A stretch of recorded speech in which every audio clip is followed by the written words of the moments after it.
amigos, sejam bem-vindos ao Clube Tempo e Dinheiro. O debate agora é como vai ficar a situação do mercado, tendo em vista que esse mesmo mercado queria, porque queria a manutenção dos juros em 10,50, como o Copom decidiu ontem, e mais ainda que o mercado agora está falando assim, até tu, Galípolo. Vamos ver o que o André Paiva, consultor e economista da SPEC, tem a falar sobre isso. Boa tarde, André, tudo bem com você? Boa tarde, Giovanni. Tudo bom?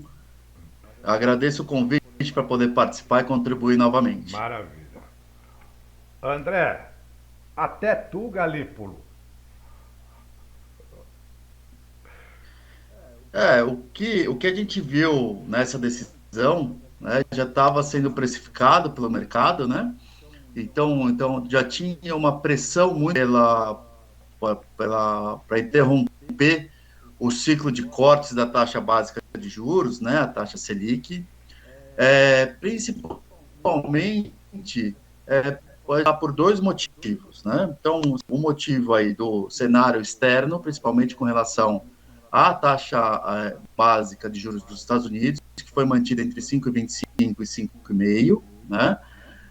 E também ao que tem sido sempre acreditado pelo Copom, principalmente desde o ano passado, aos supostos riscos fiscais, né? Então, com a parte aí do arcabouço, né? As inconsistências que a gente tem no arcabouço fiscal e que tem cada vez ficado mais evidentes, né?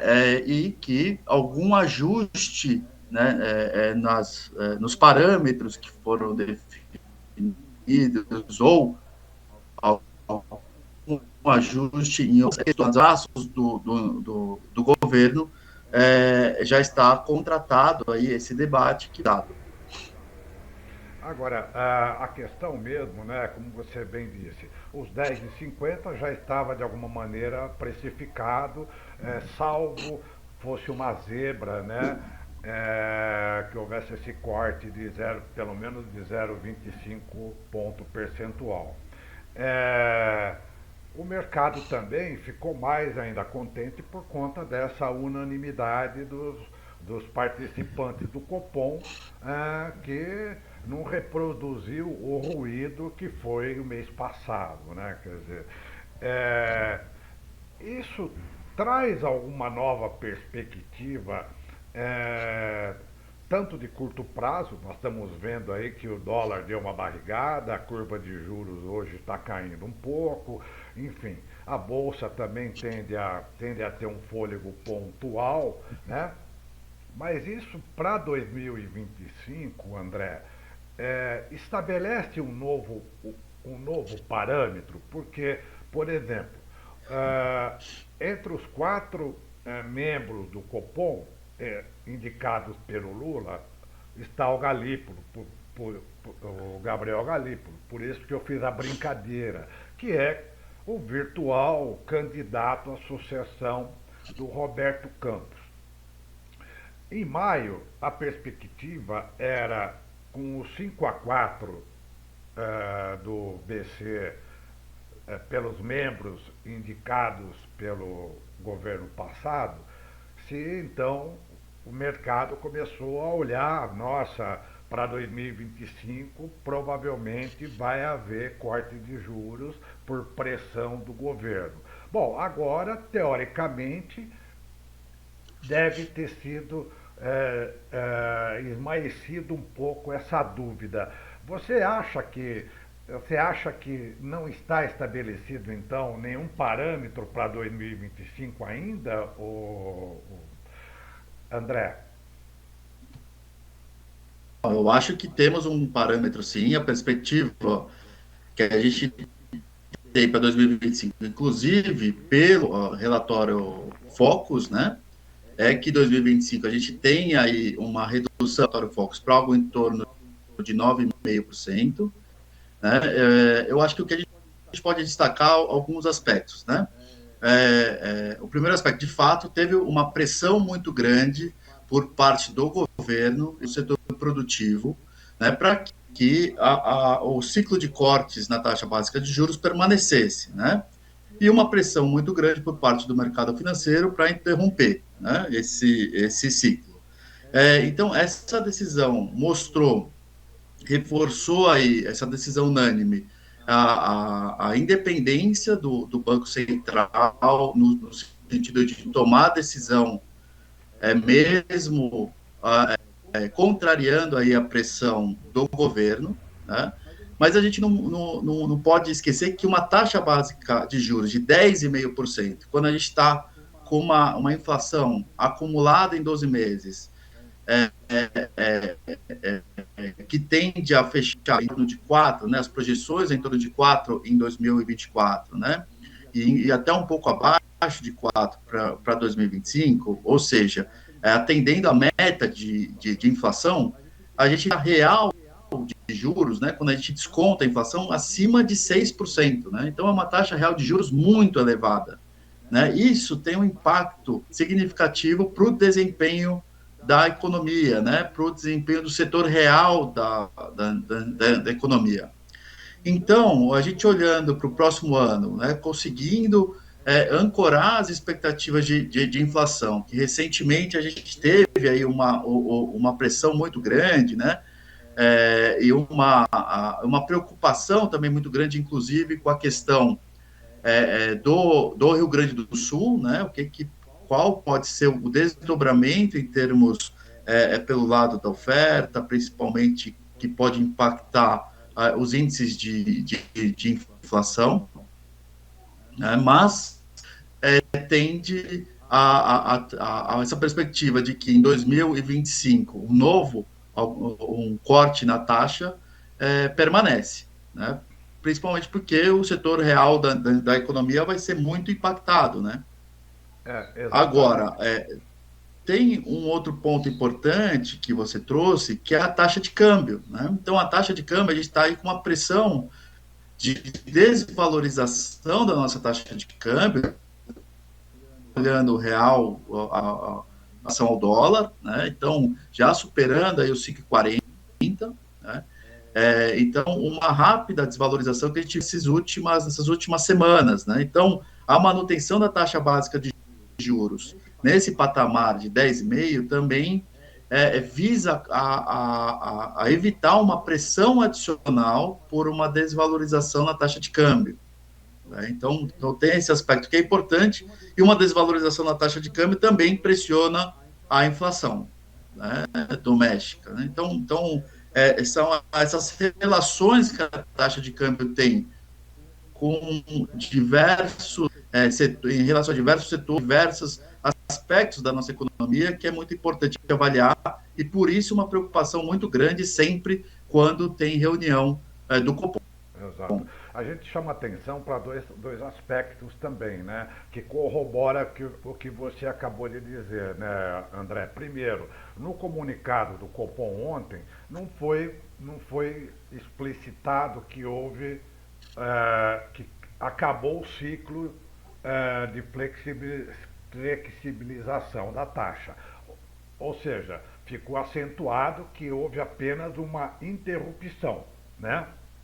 O segundo ponto é que, pelo comunicado, se deduz que e também até pelo próprio Focus, se deduz que para 2025 a curva inflacionária fique em 3,01, ou seja, praticamente dentro da meta, ou praticamente na meta de 3%. Isso é um sinal de que, pelo menos na virada do ano, haja essa possibilidade de corte, olhando pelo menos do ponto de vista do cenário doméstico, né, André? Exato. Eu acho que a perspectiva em 2025, retomar alguns cortes nessa taxa básica de juros permanece, né? E eu acho que você destacou o comunicado, tem um aspecto do comunicado que é importante, que o próprio Comitê de Política Monetária destaca que ele está mantendo a taxa, a política monetária no ambiente contracionista, né? Então, ele reconhece, né, os membros do comitê reconhecem que, nesse momento, eles mantêm uma política monetária contracionista, ou seja, contém tem um efeito, né, de conter o crescimento da economia, principalmente eles destacam que eles vão manter a taxa básica de juros dessa forma até que haja ancoragem das expectativas de inflação em torno da meta. Agora, viu, André, do ponto de vista do exterior, é algo que foge um pouco ao controle, naturalmente, dos agentes brasileiros, de governo, de Banco Central, dos agentes financeiros. Ainda permanece alguma insegurança em relação ao que o Federal Reserve vem a fazer nas próximas reuniões, porque naturalmente a gente sabe que de alguma maneira eles mandam soltar e mandam prender, né?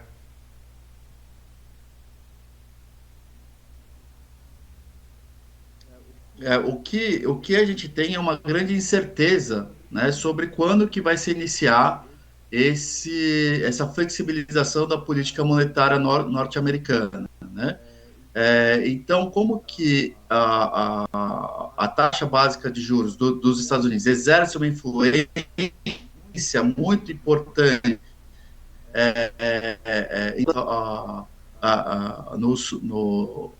na precificação das demais moedas, na precificação dos demais ativos, na alocação das carteiras de investimentos, né, e aplicações financeiras dos grandes players do mercado financeiro, né? Então, qualquer alteração nessa perspectiva sobre a taxa básica dos Estados Unidos e também sobre potenciais, né, a efetivação de potenciais alterações tem um impacto direto nessa precificação de ativos financeiros e moedas, né? Então, e dessa forma, principalmente os bancos centrais de países emergentes acabam tendo que levar em consideração na sua tomada de decisão, né, de definição da taxa básica de juros, também como que é o ambiente externo, porque isso impacta a economia doméstica e as decisões do Fed têm um impacto direto, né? Direto tanto como se tem moedas, como ativos financeiros, inclusive, aí, como você já citou, na precificação aí, na cotação das ações na Bolsa de Valores. Perfeito. De todo modo, o que nós podemos dizer é que ainda, de certa maneira, vamos ficar sujeitos a decisões relativas à política monetária nos Estados Unidos, né? Não tem como ser diferente, né, André? Sim, sim, com certeza. Uhum. Uma outra coisa, André, para a gente concluir, que eu gostaria de insistir nesse ponto, já que o mercado financeiro, embora não seja aí considerado economia real e também não atende às expectativas do governo, de todo modo, esses movimentos que a gente vê em dólar, bolsa, são ocasionados pelo mercado financeiro e isso, de alguma maneira, tem uma repercussão na economia real. É, vai se procurar ruídos em tudo quanto é canto agora daqui para frente. A questão que eu chamo a atenção novamente, como você, economista, está vendo o seguinte ponto. O Haddad vinha sofrendo uma pressão de bastidor internamente dentro do governo. Agora, o seu homem de confiança no Banco Central votou junto para a manutenção da taxa, a despeito de toda a pressão que o presidente Lula fez nos 2, 3 dias que antecederam a reunião do Copom. Pois bem, há uma possibilidade que o mercado, com quem eu conversei agora há pouco, há uma possibilidade de que esse fogo amigo vá aumentar, né? Isso é algo que pode também tirar um pouco desse otimismo que nós estamos entrando, vamos chamar entre aspas hoje, o André. Sim, eu acho que na minha avaliação, a definição do novo presidente do Banco Central é algo que ainda está em aberto, tá? Apesar de terem nomes que estão sendo ventilados, né, com maior força, né? Mas eu avalio que ainda está em aberto, e isso vai ter uma pressão muito grande, uma especulação muito grande sobre como, qual que vai ser o perfil desse novo presidente e como que ele vai conduzir a política monetária. Dessa forma, a decisão efetiva, a gente conhecer qual que vai ser o próximo presidente, eu entendo que vamos ter aí momentos aí de maiores especulações aí nos ativos financeiros, né? E pressões aí principalmente vindo aí tanto pelo lado, né, do partido que está no governo, como pelo lado aí principalmente dos principais agentes do mercado financeiro, né? Então ainda vejo uma incerteza ainda grande, uma especulação muito grande sobre os nomes e a nova diretriz, a partir da gente ter o conhecimento, né, de fato, dos nomes aí que estão potenciais, né, para assumir o Banco Central, qual que é a potencial diretriz que vai ser tomada por esse novo presidente, lembrando que a gente vai manter aí com alguns diretores que já estão em atuação no. O que pode acontecer é como você falou, não só ficar em aberto ainda essa questão de quem, dos nomes que pode suceder o Roberto Campos Neto, como também pode correr o risco de que o próprio Gabriel Galípolo já não seja mais a solução e talvez aí o governo vá ter que buscar alguém que esteja fora hoje do comitê, né? Que o governo pode indicar alguém que não necessariamente esteja hoje no comitê, né, André? Isso, correto, correto. E vale destacar que, assim, né, as tomadas de decisões, né, um aspecto importante, as decisões dos agentes econômicos do mercado financeiro acabam sendo muito rápidas, né, muito curto-prazistas. A resposta é muito rápida, né, a qualquer alteração de expectativa, a qualquer algum fato político.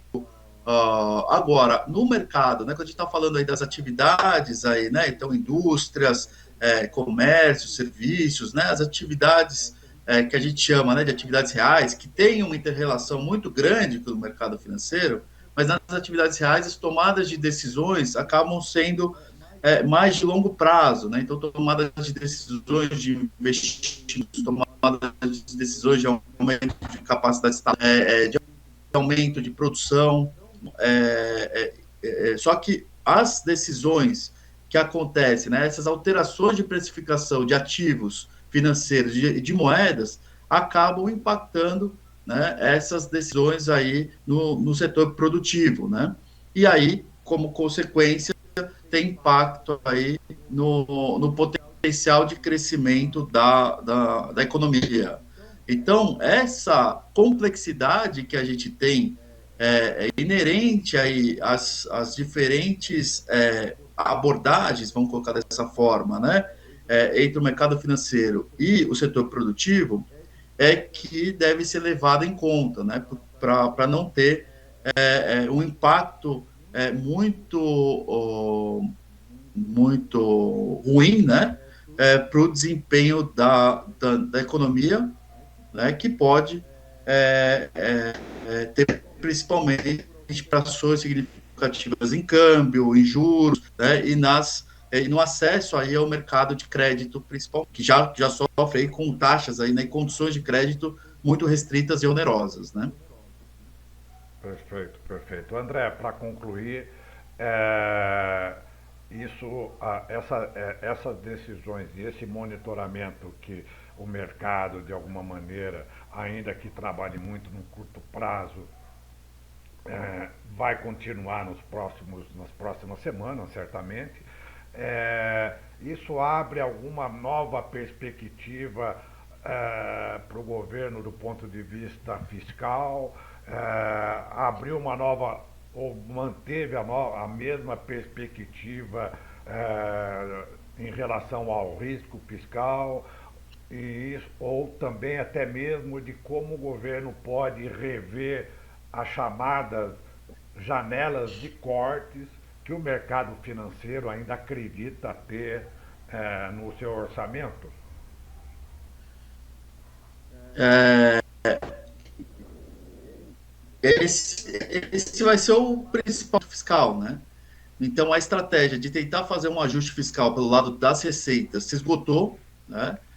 Os parâmetros e as metas que foram definidas no arcabouço mostraram que são inconsistentes, né? E há uma inconsistência muito grande na formulação do arcabouço fiscal, né? Então, a gente está falando aí que um arcabouço fiscal que foi aprovado há mais ou menos um ano, né? E começou a vigência nesse ano, já tem se mostrado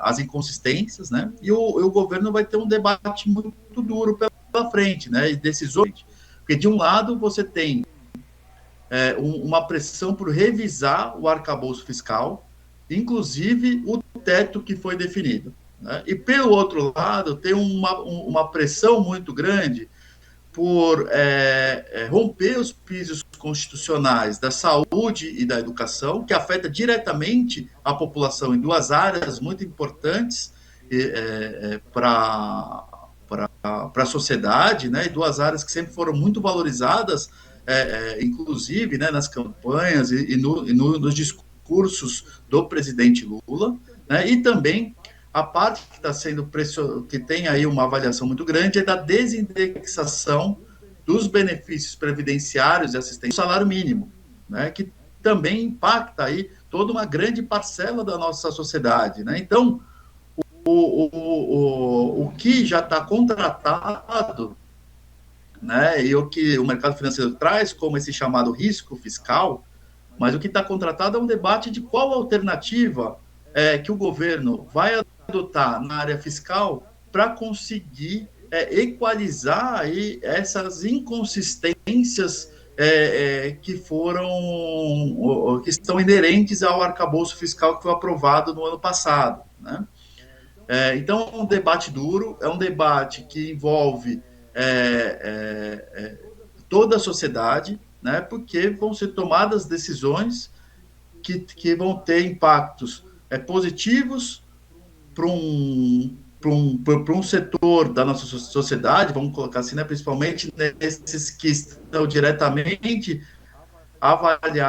relacionados, então, desses base no risco fiscal, mas ao se cortar recursos de saúde, educação ou ao salário mínimo, à previdência, você vai fazer com que reduza recursos aí, né, uma perspectiva de que se reduza recursos necessários para áreas centrais que a população tem acesso, né, a bens e serviços, né, que já sofreram por um subfinanciamento muito grande ao longo dos anos, e os aposentados e beneficiários da assistência social, né? Então, é um tema econômico, político e social muito delicado, e é um debate aí que já se iniciou e tende a aumentar ao longo dos próximos meses. Exato. Dois pontos, André.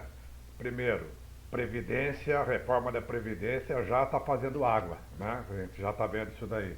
E segundo ponto, o STF deu prazo até final de agosto para o governo e o Senado acharem um jeito de arrumar 26 bilhões de reais, que é por conta da desoneração da folha. Quer dizer, o governo também está correndo contra o tempo agora, né? Exatamente, exatamente. E isso vai fazer com que, por um lado, né, o risco fiscal aumente e, por outro, as pressões da sociedade, tanto por cortes, né, por o reequilíbrio fiscal, mesmo que em um prazo mais longo aconteça, vis-à-vis, né, a esse impacto que vai ter no financiamento de áreas chaves que a população tem acesso, né? André, vai ser um segundo semestre para esquentar muita gente, né? A orelha de muita gente. Meu caro, foi um prazer tê-lo conosco aqui mais uma vez, tá bom? Muito obrigado pelo convite e estou sempre à disposição para poder contribuir. Obrigado, André. Um abraço.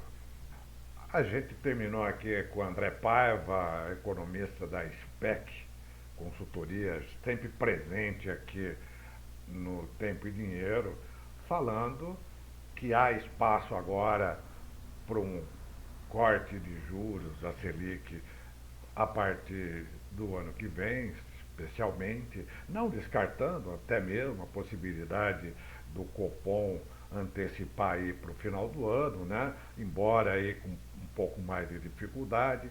Depende também do cenário, né, dos Estados Unidos, né, colado a essas expectativas ainda incertas em relação ao Federal Reserve. Né?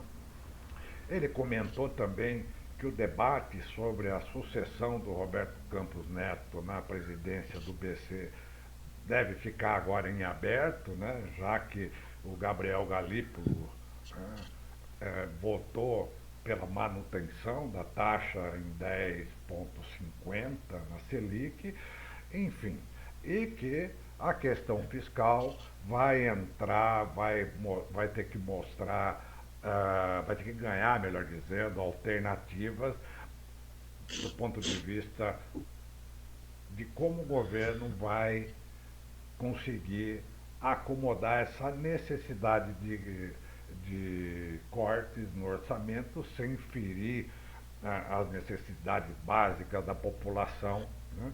E tendo em vista que o debate sobre aumento de receita via arrecadação já foi esgotado. A sua entrevista do Clube Tempo e Dinheiro fica por aqui. Amanhã nós voltamos. Muito obrigado.